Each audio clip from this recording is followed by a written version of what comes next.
when I first met you, you said, Kevin, I've never worked for anybody. Never. I said, Eric, you never worked for everybody? Me, my whole life, I've worked for people. I worked for my parents at a point. I worked 30 jobs in college.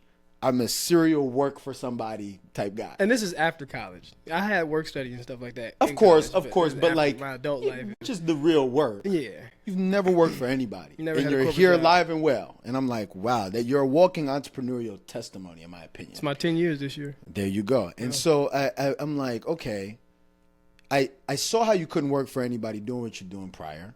Now the stakes always get higher and higher. Oh yeah. When you chase new things, especially as an entrepreneur. Because like if you start a lemonade stand, hypothetically, I can give you a projection. You can actually make some money. Yeah. So you're selling hot dogs on the street, dude, you'll make some money. You're selling clothes, you'll make some money. The day you say, guys, I want to just own a whole entire firm, I'm gonna hire other people. Way different. Now you've raised the stakes. Yeah. You feel me? And that's actually kind of what you were doing with Outlet LA. And then you raise the stakes even further when you say you want to go into tech. This is the most volatile business by far, not even close. What gets you to Silicon Valley? Well, I want to definitely preface that me making $20,000-$30,000 a night on events. I mean, I forget the most I've ever made from an event. I mean, generating I probably like $50K like from an event. I can pull up like receipt. Somebody tried to come at me sideways at one of my events and tell me like, oh, you ain't gonna collaborate with nobody, like. We could fill the room more up in here. And this was like some of my first San Francisco events. I'm like, yo, do you know that, motherfucker, I was doing $20,000-$30,000 a night having 500 people on a rooftop. Like, I'm not here to like just pack a room. Like, it'll grow to that for sure. But it's like, it would be nice to have 300 people in this room right now. Sure. But I'm not just gonna partner with you because you said you can do that, and it might end up being like. Whoever the fuck at my event, and now it's not curated properly, but nonetheless. Exactly. So there was a specific point in season in my life, and because I filed bankruptcy. I got a bad investment. I got scammed. I had to sue somebody. Yeah. I lost like $50K on one of my events. What else? I bought an app. Never made money from it. Jeez. So it was like an investment, like forward into like the tech space. I learned a lot. I ain't loud enough. Hello.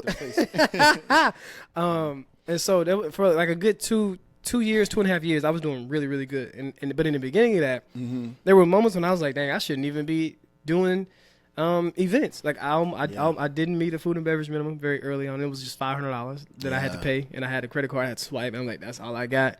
I was stressed. Then during that same season, I had a moment where one of my close friends was like, yo, you need to go Uber. And I was like, nah, I'm not doing that. And then she was like, but I believed her and in her, and she had good intent for me. And so I want to say this because this might help somebody. I was like, all right, cool, I'm going to do it. So I took a picture of my driver's license, and I went to the website, uploaded my ID to the website, the Uber website, to become a driver.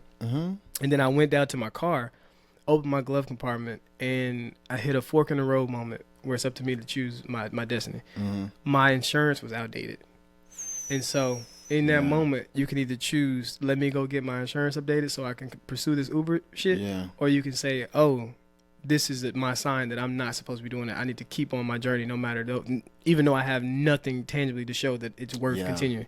And so, of course, I chose to keep pursuing the journey. And I went back upstairs, and the laptop said, your ID picture was blurry, upload another picture. And that was the second sign. Yeah. So I closed my laptop. And so we have those moments, and it's up to us to place a purpose on them. And really believe in our intuition and follow our internal GPS and be like, yo, this is what I'm supposed to be doing. And those were two signs or one sign that's encouraging me and pushing me to go in the direction that I know I'm supposed to be going in.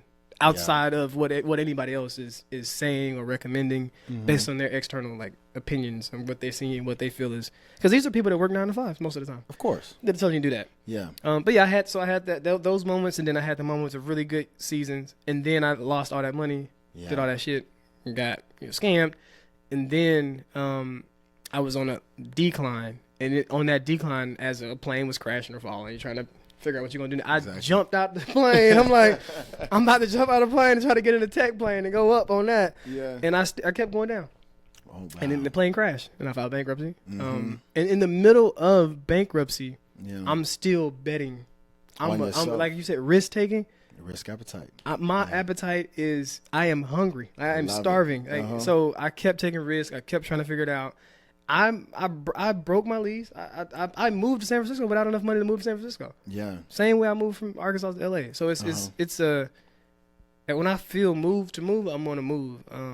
But yeah, tech came about because of me trying to figure out while the plane is crashing, what is next? Eric, figure it out. What are you gonna do next? And my boy was selling the app. I never thought about being tech. I ain't know shit about tech. But I was like, fuck it, He was selling the app. He had built that app back in like 2018. What was his app centered around? Was it just events? Oh, it was centered around events. He knew a guy. Events discovery. And I had liked it when I met him, and I was like, he wanted to move on to something else. I was like, all right, cool. I'm trying to figure out what's next for me. I got some extra cash before everything's just gone. Yeah. Let me buy it. So I did an asset acquisition. Nice. Bought the asset. And then got in there, started making changes to it.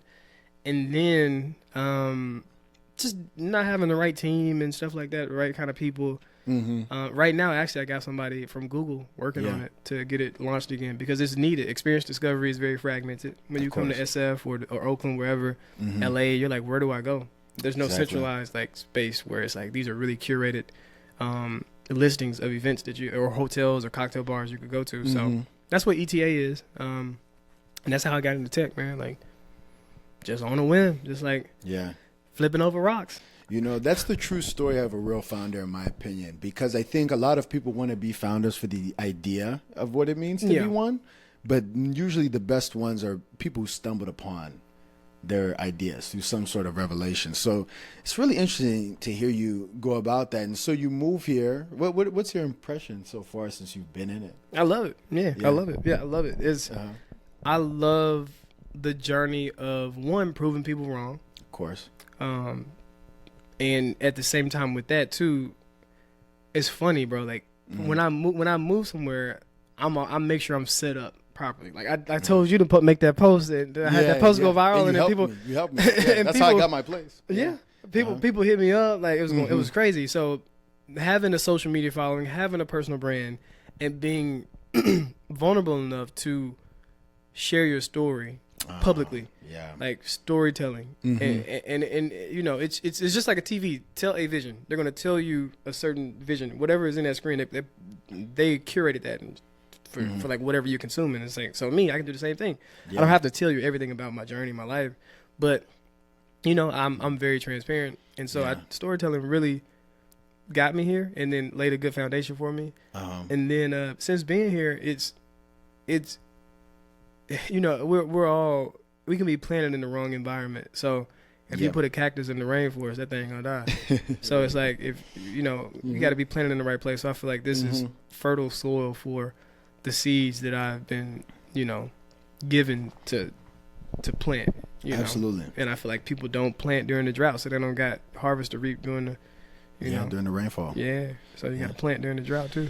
Okay. Now I feel like the next thing I should talk about, because obviously I got your first impression here. We're going to get more into your business, of course, but branding, because we started talking about networking a little bit, but all of it falls under this umbrella of building a brand. Yeah. And this is something people, even myself, I've had to come to terms, whether your brand is small or big, it doesn't matter, but it exists. And you can either choose to let the narrative happen over time, or you can sort of dictate how you want it to go. Very much so. In what you put out, how you present yourself, how you speak, how you interact with others, all that stuff's wrapped in. How you network, Are you memorable? Are you not?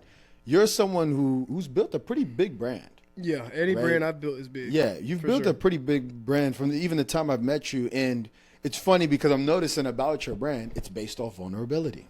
It's based off of, a level of transparency to the ground. Like it's more one based sort of out of humility, right? It's human. It's very human. Exactly. That's the best way to describe it. And so with that being said, I think a lot of people have misnomers or misconceptions about building a brand. They think they have to get outside of themselves, besides themselves, to try and portray